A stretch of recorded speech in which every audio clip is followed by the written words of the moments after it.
Hello mga kamamshis! Ito na ang ating matabang mami.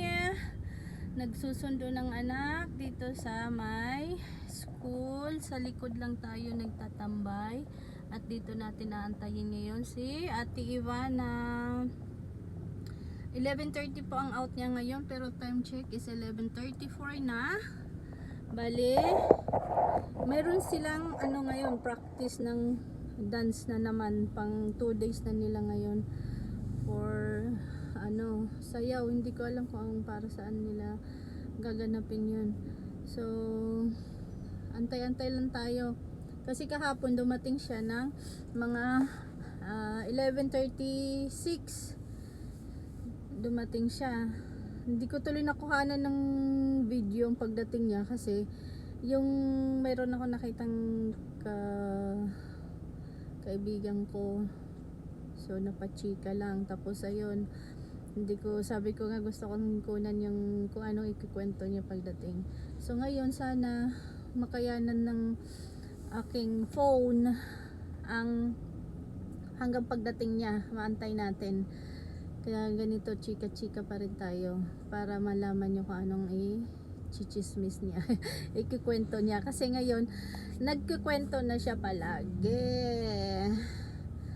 Ang ating Ate Ivana, kwentuhan na siya, nakikipagkwentuhan na kahit sa gabi.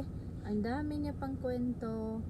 Nakakatuwa naman kasi at least kahit papano updated na ako sa school. Hindi katulad dati na hindi ko siya in-encourage na mag-share kasi gusto ko lang maging happy lang siya. Hindi ko siya tinatanong ano nangyari sa school kasi gusto ko lang maging normal lang siyang happy. Wala siyang takot or basta ma-enjoy niya lang, hindi siya matakot pumasok sa school.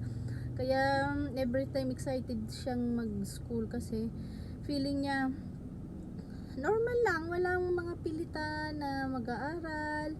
Kung ano lang alam mo, yun lang ang itinuro ko talaga sa kanya. Maging natural ka lang, huwag kang matakot, the rest magiging okay na yun. Kaya ngayon natutuwa naman ako sa kanya kasi at least ngayon grade 3 na siya. Mayroon ng time na siya na mismo ang gumagawa lahat ng kanyang mga assignment sa school, 'di ba? Natuto siya, hindi ko siya kasi binibinong mga kinder grade 1, grade 2. So hinayaan ko siyang mag-decide by her own para sa ganitong sitwasyon hindi na ako naninibago or hindi na rin siya naninibago. So happy lang siya, parang normal lang na nahulog. Normal lang yung transition. So grade 3 na siya. Hindi na ako talaga sumisilip sa school. Dito na lang ako nagpa-park. Inaantay ko siya para masubukan din ang pagiging independence niya.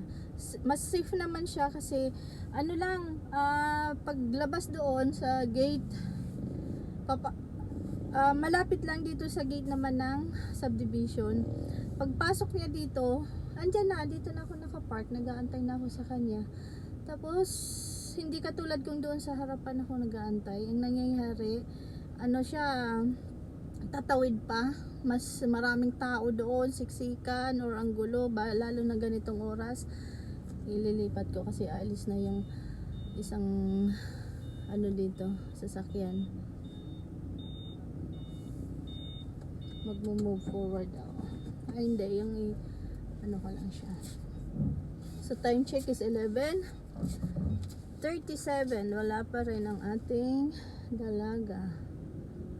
So let's see. It's okay. Wala pa kasi umalis naman ako sa bahay is 11:27.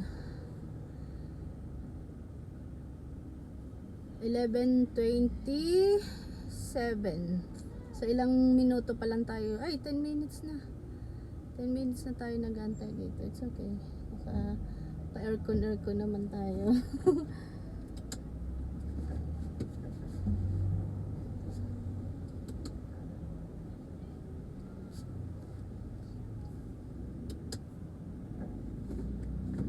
Kasi ba na gusto niya maglakad. Kaso lang yung daddy niya ayaw payagan. sobrang init ganitong oras. Masaya din ang mukha niya pag naglalakad kasi. Ako gusto ko rin para 'di ba yung mabubos din yung ano niya, energy niya, para hindi siya maging lampa, sakitin, at saka magkaroon siya ng purpose in life, hindi laging ipi-feed natin bilang magulang. Ayan na, nandito na yung isang parents ng kaibigan ko. Ay, hindi yata. Ba't nagtawag ng tricycle? Sino yun?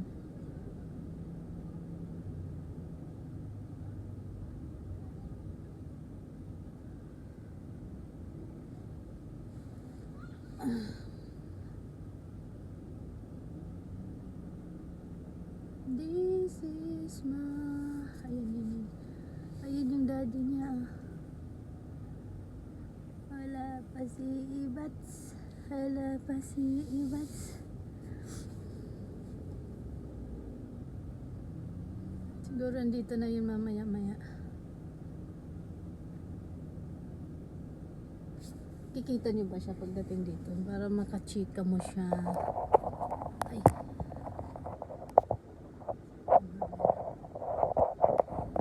This is my life. Samahan niyo ako mga mamis para makachika natin dito si Tibat, at saka may kachika na rin ako. Wala pa. Kahapon nag-text naman yung teacher niya nung pababa na si Ivana. Kaso lang yung cellphone ko naiwan niya sa labas.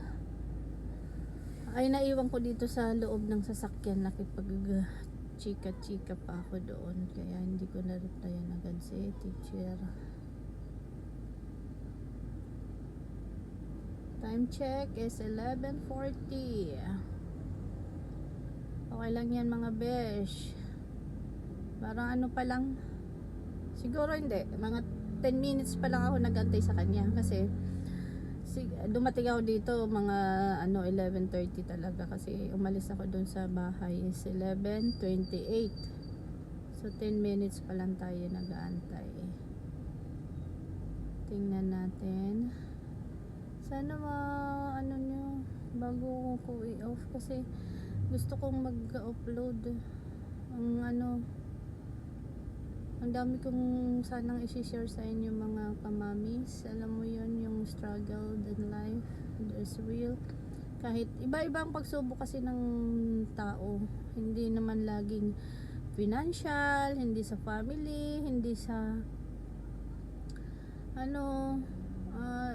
minsan kasi katulad yan ngayon, parang syempre magpakatotoo tayo. Totoo, nasaktan talaga ako. Ang hirap mag-coop up ngayon, as in. Siguro kung hindi lang din ako strong at saka hindi malakas ang faith ko kay Lord. Kasi lagi kong paniniwala. Sinasabi ko palagi na ay kung anong may nakalaan at saka may plano si Lord kung bakit tayo nasasaktan ngayon.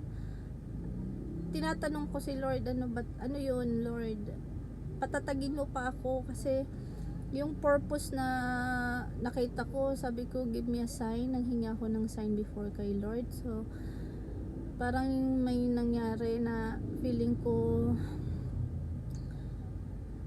nakatulong naman ako, na-save ko kasi mayroon akong nakausap na isang parents na alam mo nag-admit talaga siya sa akin. Kasi nung time na yun sakay ko siya dito sa sasakyan, tapos sabi niya parang gusto na niyang, alam mo yung decided siya, wala na siyang pakialam kahit makulong siya or what. Gusto niyang alam mo sa galit, di ba yung minsan sa emosyon natin, sa present situation na basta ako nasubukan ko yon, pero ang ginawa ko, nag-stay out ako, stay away from them kasi feeling ko hindi siya healthy. So ito ang gusto kong gawin ngayon kasi inner peace, parang may peace of mind ako, inner peace, yan ang ko. Okay lang yan, mag ka ng ibang people, stay away from other people para makuha ko yung inner peace na gusto ko. Kasi ang hirap nung lagi ka na lang sasama sa kanila, pero alam mo deep inside parang merong pinapahiwatig ang Panginoon na parang hindi full ang ano. Kaya parang sabi ko, Lord, give me a sign kung ano ba yung, kasi minsan na naginip ako sa gabi na maalimpungatan ka na ano na lang yung matatakot ka. Kaya parang lagi ko tatanungin kay Lord pag lumalabas ako, Lord, ipakita mo sa akin kung anong mga signs mo. Tapos yun nga yung mga feeling ang nararamdaman ko. Tapos hanggang sa slowly umiiwas ako talaga. Oo, umiiwas ako. Kaya napansin daw nila yon. Tapos may nangyaring hindi inaasahan. Tapos nung parang malaking dagok sa buhay ko yun. Ang sakit ng mga ginawa nila, mga pinapakita, pero masakit talaga, as in ito yung makakapagbabago sa twist ng buhay natin, yung masakit na pangyayari.